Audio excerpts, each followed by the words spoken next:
Royal Bombshell. Princess Leonor and Prince Christian's secret meeting exposed. What really happened? Flushed crown. It was supposed to be impossible. Two future monarchs, separated by nations, bound by duty, and watched by the world, yet they found a way. Princess Leonor of Spain and Prince Christian of Denmark. A secret meeting, hidden from cameras. Until now, the royal world is reeling, because what began as whispers of friendship has turned into a story that no one saw coming. A quiet encounter between the heirs to two European thrones, and the details behind it are more emotional, more daring, and more revealing than anyone could have imagined. At first, no one believed it. How could Leonor, under strict royal supervision in Spain, and Christian, carrying out his public duties in Denmark, possibly meet away from the spotlight? Yet, as it turns out, they did. And what happened during that meeting may have changed everything. Let's go back to how this all began. For months, rumors swirled that the two young royals had grown closer after a series of joint European events. Their chemistry was undeniable, subtle glances at ceremonies, quiet smiles during receptions, and shared moments that royal watchers couldn't ignore. The world saw only fragments. But those fragments hinted at something deeper, an understanding, perhaps even a bond. So when reports emerged that Princess Leonor and Prince Christian met privately in Copenhagen, Europe went silent. Royal protocol is strict, heirs do not meet unofficially, especially across nations. Yet sources within both courts confirmed it. The meeting took place. Quiet, discreet, unannounced. It happened late one evening in early autumn, just days after Leonor completed a demanding phase of her military training. While Spain celebrated her progress, Leonor reportedly traveled under the radar, officially listed as attending a private educational visit to Northern Europe. Only a few aides knew the truth. Her destination was Denmark. The setting, a quiet residence just outside Copenhagen, owned by a close friend of the Danish royal family, private, secure, and far from the cameras.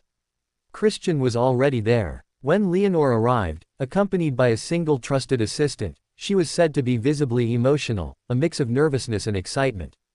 It had been months since they had last seen each other at a public event.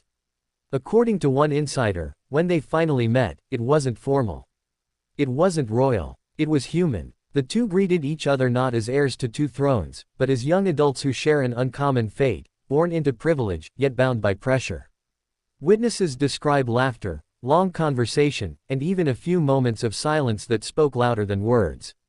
One source recalled, Leonor was calm but sincere. Christian was gentle, almost protective. They seemed to understand each other in a way no one else could. But what did they talk about? Reports suggest their discussion went far beyond friendship. They spoke about duty, about expectation, and about the future of Europe's monarchies. Christian reportedly shared how his grandmother, Queen Margrethe, often reminds him that a king must never lose his humanity. Leonor responded that her father, King Felipe VI, teaches her that leadership must come from the heart, not from the crown. In that moment, two worlds, Spain's proud tradition and Denmark's modern monarchy, seemed to merge. But then, something unexpected happened. As their private evening drew to a close, Leonor reportedly removed a small bracelet from her wrist, a token she had worn since her early years at UWC Atlantic. She placed it in Christian's hand and said softly, "For luck." For courage. He accepted it, visibly moved, and replied, "For trust."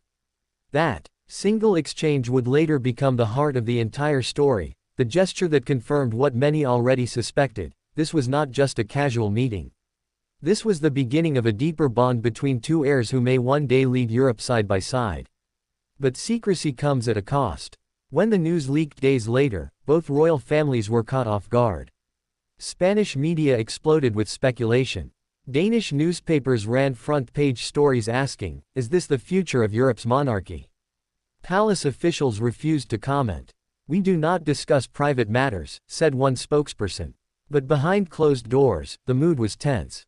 Some advisors reportedly urged restraint, warning that even the appearance of a personal alliance between heirs could raise political questions.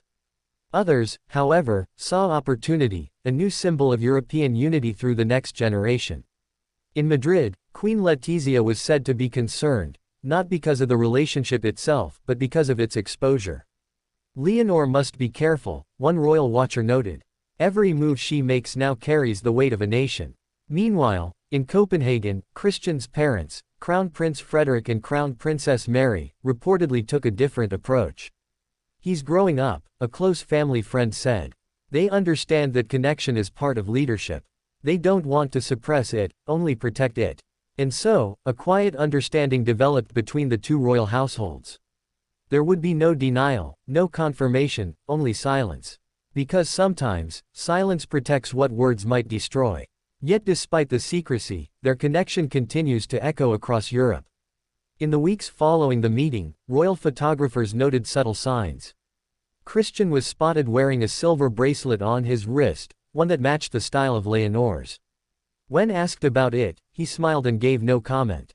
Days later, during an appearance in Spain, Leonor carried a small Danish brooch pinned discreetly inside her coat.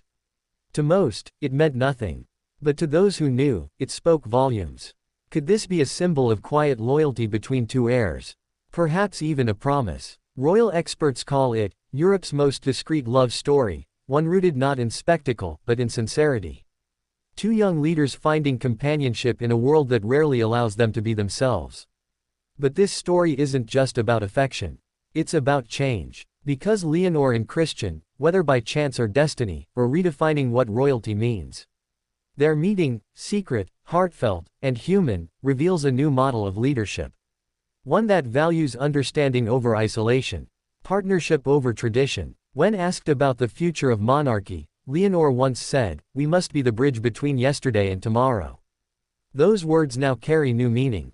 And Christian, in a recent public speech, he stated, "The world is smaller now. Our hearts must be larger." Subtle, perhaps, but to those following closely, his message was unmistakable. So, what really happened during that secret meeting? It wasn't scandal. It wasn't rebellion. It was something far more powerful, a quiet meeting of minds and hearts between two people who will one day shape Europe's destiny. They met not as future rulers, but as young souls caught between legacy and freedom. They spoke of duty. They shared hope. And in the silence of that Danish evening, far from the flash of cameras, they reminded the world that even behind crowns and ceremonies, there are hearts that feel, dream, and dare. As one witness said, it wasn't a royal encounter. It was a human one. And that's what made it so extraordinary. Today, the mystery remains. Neither palace will speak. The truth is known only to them. But perhaps, that's how it should be. Because some stories aren't meant to be headlines, they're meant to be history. And this one, the secret meeting between Princess Leonor and Prince Christian, may one day be remembered not as a scandal, but as the first quiet step toward a new royal era for all of Europe. Two heirs, two nations, one secret, one bond that refuses to fade.